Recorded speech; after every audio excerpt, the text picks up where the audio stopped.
ذرا سوچے نا، جو رب ہماری ہر پکار کو سنتا ہے، وہ رب ہم سے کتنی محبت کرتا ہے، اور اس رب نے ہم سے کیا مانگا ہے؟ اس رب نے ہم سے بس اتنا ہی تو کہا کہ 60-70 سال کی زندگی میری عبادت میں ڈبا دے، میری عبادت کر، جو میں کہتا ہوں وہ کر۔ اور اس عبادت میں بھی ہمیں پورا دن اللہ کی عبادت نہیں کرنی پڑتی، ہمیں پورا دن صرف اللہ کی باتیں نہیں کرنی پڑتی۔ کوئی کر لے تو یہ افضل ہے، بلکہ سب سے بہترین طریقہ ہے اس کے لیے۔ پر اگر کوئی نہ کرے، صرف اللہ کے فرض بھی ادا کر دے اور کبیرہ گناہوں سے بچے، بے شک اللہ اس میں راضی ہے۔ اللہ کہتا ہے جو بندہ میرے فرض کو ادا کرے گا اور کبیرہ گناہوں سے بچے گا، اس کو میں جنت عطا فرماؤں گا۔ وہ میرا بندہ ہے، وہ میرا نیک بندہ ہے، وہ میرا صالحہ بندہ ہے۔ ذرا سوچے نا کہ ہم اپنی اتنی بڑی اس زندگی میں اپنے رب کے لیے اتنا سا وقت نہیں نکال سکتے۔ ہم سب تو دنیا کی چیزوں میں اتنے مغرور ہو چکے ہیں کہ صبح اٹھتے ہی ہم لوگ کام کی دولت، کام میں تو بھاگ جاتے ہیں۔ جو رزق ہمیں کام سے ملتا ہے وہ بھی تو اللہ ہی دیتا ہے، پر یہ بات ہم لوگ کو یقین ہی نہیں ہوتی ہے۔ آج کے دور کی اصل سچائی یہ ہے کہ سب کے دلوں سے ایمان جا رہا ہے، سب کے دلوں سے خدا کی محبت جا رہی ہے۔ سب ایمان تو مانتے ہیں، سب اللہ کو تو مانتے ہیں، لیکن اللہ کی ماننا نہیں چاہتے، کیونکہ سب کو پتہ ہے کہ یہ بہت مشکل ہو جائے گا۔ آخر کون چاہتا ہے کہ وہ اپنے آپ کو اتنی پابندیاں کرے؟ پر سب میرا یقین جانو، یہ اللہ کی جو باتیں ہیں یہ سب سے بہترین ہیں۔ اگر ہم لوگ اللہ کی باتیں مان کے اللہ کے حساب سے زندگی جینے لگ جائے تو یہ سب سے بہترین ہوگا۔ اللہ جو زندگی جینے کو ہمیں کہتا ہے یہ سب سے بہترین زندگی ہے، پر ہم لوگ مانتے نہیں ہیں۔ ہم تو بس گناہوں کے پیچھے چلتے رہتے ہیں۔ آج کے دور میں جہاں انسان کو سب کچھ آتا ہے لیکن اللہ کی محبت نہیں آتی، آج کے دور میں جہاں بچہ اتنا پڑھا لکھ کے انجینئر، ڈاکٹر، اتنی بڑی پروفیشنز بن جاتا ہے لیکن اس کو ڈھنگ سے قرآن پڑھنا نہیں آتا۔ ہم لوگ ذرا سوچے نا کہ ہم لوگ اپنی زندگی میں کیا کیا نہیں سیکھتے۔ انگلش، ہندی، کمپیوٹر لائنز اور اتنی ساری لینگویجز ہیں دنیا میں، ہم سب سیکھ لیتے ہیں، لیکن ایک عربی جس میں ہمارے نبی کا کلام، جس میں ہمارے رب کا کلام آیا، جس زبان میں ہمارے نبی بات کیا کرتے تھے، جس زبان میں ہمارے نبی کی کافی ساری بلکہ ہر حدیث عربی میں ہے، ہم اس عربی کو سیکھ نہیں سکتے۔ یہ تو بڑی غیرت کی بات ہے کہ مسلمان ہو کے بھی ہم عربی سیکھتے تو ہیں پر اس کا مطلب ہمیں نہیں آتا، ہم صرف پڑھنا سیکھتے ہیں۔ یہ بہت بری بات ہے۔ ذرا سوچے نا، اس رب نے ہم سے پوچھ لیا کہ میں نے تجھے 60-70 سال کی زندگی دی تھی، اس میں تو یہ سب کر سکتا تھا، تو فلاں چیز کر سکتا تھا پر تو نے نہیں کیا، تو فلاں چیز کر سکتا تھا پر تو نے نہیں کیا، تو فلاں چیز بھی کر سکتا تھا پر تو نے نہیں کیا، تو یہ فلاں چیز سے بچ سکتا تھا پر تو نے کیا۔ ذرا سوچے نا، اگر رب نے ہمیں یہ پوچھ لیا تو ہمارا کیا ہوگا؟ پر ان لوگوں کو یہ اس بات کا کوئی ڈر ہی نہیں ہے کہ اللہ کے حضور ہمیں کھڑا ہونا ہے، اللہ کو جواب دینا ہے۔ ذرا سوچے نا، اس دن کا منظر کیا ہوگا جب ہر نبی، ہر امت، دنیا کے سارے لوگ نفسی نفسی کے عالم میں نفسی نفسی کر رہے ہوں گے۔ ہر نبی یہی کہہ رہے ہوں گے، یا اللہ میری امت کا سوال نہیں کرتا، یا اللہ میری جان بچا، میری جان بچا، میری جان بچا۔ ہر انسان یہی کہے گا، یا اللہ میں اپنے باپ کا سوال نہیں کرتا، یا اللہ میں اپنی ماں کا سوال نہیں کرتا، یا اللہ میں اپنے بھائی کا سوال نہیں کرتا، یا اللہ میں اپنی بیوی کا سوال نہیں کرتا، یا اللہ میں اپنے بچوں کا سوال نہیں کرتا، یا اللہ میری جان بچا، یا اللہ میری جان بچا۔ لیکن اس وقت کیا ہوگا؟ ہر کوئی اپنی اپنی جان کے لیے بھیک مانگے گا اللہ کے حضور، لیکن اس وقت میرے آقا محمد مصطفیٰ صلی اللہ علیہ وسلم سجدے میں گریں گے اور کہیں گے، یا رب امتی امتی امتی، یا رب امتی یا رب امتی۔ ذرا سوچے نا، وہ رب، وہ میرا نبی، وہ میرا پاک نبی جو ایسے حالات میں بھی اپنے امت کے بارے میں اتنا سوچتے ہیں، جہاں پہ ہر امتی، ہر نبی یہ کہہ رہا ہوگا نفسی نفسی، یا اللہ میری جان بچا، میری جان بچا، وہاں میرے آقا اپنی امت کے لیے دعائے مغفرت کر رہے ہوں گے، یا اللہ۔ ذرا سوچے نا، جو جس رب نے ہمیں اتنا پیارا نبی دیا ہے، کیا ہم اس رب کے ذریعے سے ذرا سی باتیں نہیں کر سکتے؟ کیا اس رب کے بارے میں ہم درود نہیں پڑھ سکتے؟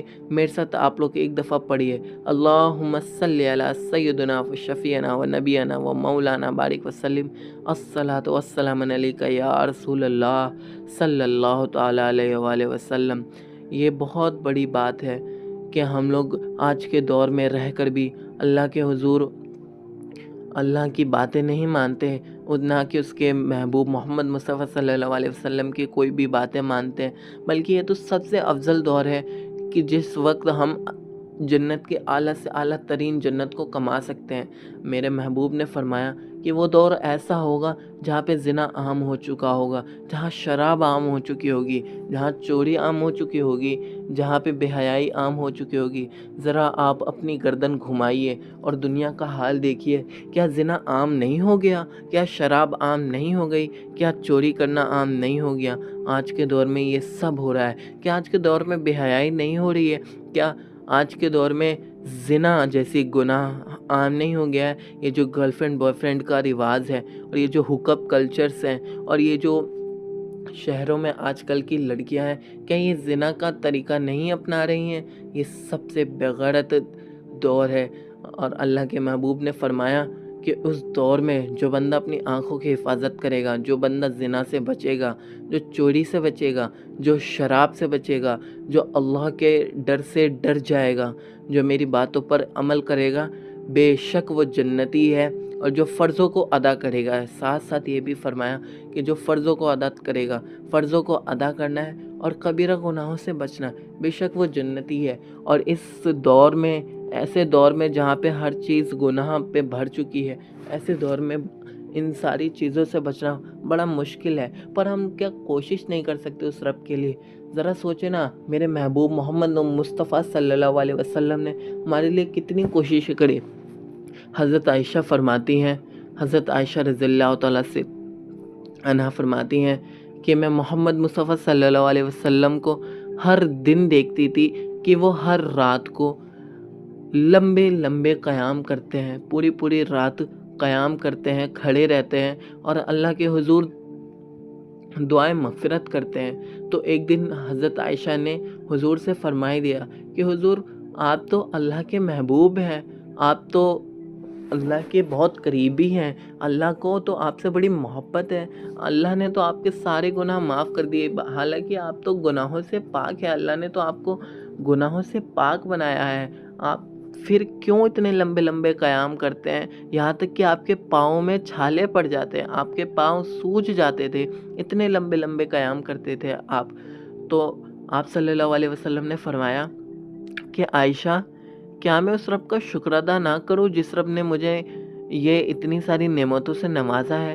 کیا میں اس رب کا شکر ادا نہ کروں جس نے مجھے صحت دی؟ کیا اس رب کا میں شکر ادا نہ کروں جس رب نے مجھے میری امت کو مغفرت کی دعا دی؟ کیا میں اس رب کے بارگاہ میں اپنی امت کے لیے دعا نہ کروں؟ ذرا سوچے نا، آج سے 1400 سال پہلے ہمارے نبی پوری رات جاگ کر اپنے پیروں میں کو سجا لیتے تھے اور اپنی امت کے لیے دعا کرتے تھے، دعائیں مغفرت کرتے تھے کہ یا رب مصطفیٰ، یا رب ذوالجلال، میری امت کو بچا لے، میری امت بڑی گناہوں میں ہے، یا اللہ میری امت جہنم سے جانے سے بچا لے۔ اور آخرت کا وہ منظر ہوگا کہ تمام نبی، تمام انبیاء، تمام لوگ سب یہی دیکھ رہے ہوں گے، سب نفسی نفسی کا عالم میں ہوں گے، لیکن میرے آقا محمد مصطفیٰ صلی اللہ علیہ وسلم اللہ کے حضور سجدہ کریں گے، اور اس کے بعد اللہ بولیں گے کہ اے محمد مصطفیٰ صلی اللہ علیہ وسلم، اپنا سر اٹھاؤ اور مانگو، جو مانگو گے وہ دیا جائے گا، جو چاہو گے وہ ہوگا، جس کی شفاعت کرو گے اس کو بخش دیا جائے گا۔ اور میرے آقا محمد مصطفیٰ صلی اللہ علیہ وسلم، ہمارے پیارے محبوب، اس ٹائم پہ ہر ایک امتی کی شفاعت کریں گے، یہاں تک کہ جہنم کا دروغہ بول پڑے گا کہ یا رسول اللہ، آپ نے تو کوئی جہنم میں اپنا امتی رہنے ہی نہیں دیا، مگر سوائے اس کے جس کو اللہ نے روک دیا، جس کو قرآن نے روک دیا۔ آپ سوچے ذرا، قرآن اس معاملے میں کتنا مضبوط ہے کہ قرآن جب روک دے گا تو کوئی بھی نہیں بچا سکے گا۔ اور قرآن کس سے روکے گا؟ قرآن روکے گا۔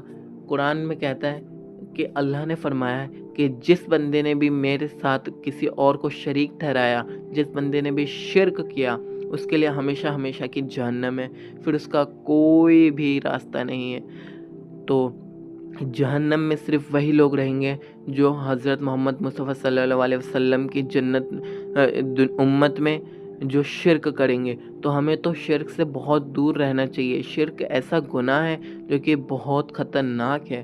شرک تو بہت بری چیز ہے۔ آپ کو شرک کے بارے میں جاننا ہے تو آپ میری پہلے کی ویڈیو دیکھ سکتے ہیں۔ میں نے اس میں پوری طریقے سے اچھے سے سمجھایا کہ شرک کیسا گناہ ہے، اور یہ تو بہت برا دور ہے۔ اور آج کے دور میں شرک کرنا تو بہت آسان ہے۔ آج کے وقت میں اگر کوئی بندہ گانا گاتا ہے تو آج کے دور کے گانوں میں ہر چوتھی سے پانچویں لائن میں شرک ہوتا ہے۔ ایسے ایسے گانے بن چکے ہیں جو آپ کو پتہ بھی نہیں چلنے دیں گے، اور آپ کے منہ سے شرک کے الفاظ نکلوا دیں گے، جو کہ بہت زیادہ خطرناک رہتا ہے، کیونکہ اس سے آپ کا ایمان جانے کا خطرہ ہے۔ آپ کا سب کچھ چلا جائے گا۔ اگر ایک بار ایمان چلا گیا تو پھر اس دنیا کی محبت لے کے کوئی فائدہ نہیں۔ ہمیشہ ہمیشہ کی جہنم میں کچھ نہیں ہو سکتا۔ پھر اللہ کبھی معاف نہیں کرے گا، نہ ہمارے محبوب اس وقت کچھ ہماری مغفرت کر پائیں گے اگر ہم نے کوئی شرک کیا۔ بے شک میرا تو یہ عقیدہ ہے کہ میرے آقا محمد مصطفیٰ صلی اللہ علیہ وسلم ہمیں ہمارے لیے جنت کے لیے ہماری دعا کریں گے، لیکن اگر ہم نے شرک کیا پھر اللہ کبھی جنت میں نہیں جانے دے گا۔ اور کیوں نہ جانے دے؟ اور کیوں جانے دے آخر بھلا آپ بتاؤ؟ کیونکہ شرک تو ہے ہی اتنا بڑا گناہ۔ آپ شرک کے بارے میں میری پہلے کی ویڈیو دیکھیں، آپ کو پتہ چلے گا کہ شرک کتنا برا گناہ ہے۔ اور آج کا دور تو ایسا دور ہے جو کہ بہت برا ہے، بہت وقت، اور آج وہ دور آ چکا ہے کہ کوئی شک نہیں کہ آج سے کچھ عرصے بعد امام مہدی کا ظہور ہو جائے۔ آپ دیکھیں نا، بے حیائی بڑھ چکی ہے، زنا بڑھ چکا ہے، شراب ہر کوئی پی رہا ہے۔ یہ بہت برا دور ہے، اور یہاں کوئی دور نہیں کہ امام مہدی کا ظہور ہو جائے گا۔ اور امام مہدی کا جب ظہور ہوگا تو وہ سب کیا ہوگا، کیسے ہوگا، ان سب کے لیے میں ایک الگ سے ویڈیو بناؤں گا، آپ کو پتہ چلے گا۔ آج کے ویڈیو میں ہم لوگ یہیں پہ اینڈ کرتے ہیں۔ آئی ہوپ آپ لوگ کو اچھا لگا ہوگا۔ اگر آپ لوگ کو اچھا لگا تو اس ویڈیو کو لائک کریں، اور اللہ ہم سب کو دعائیں مغفرت کی عطا فرمائے۔ آمین ثم آمین یا رب العالمین۔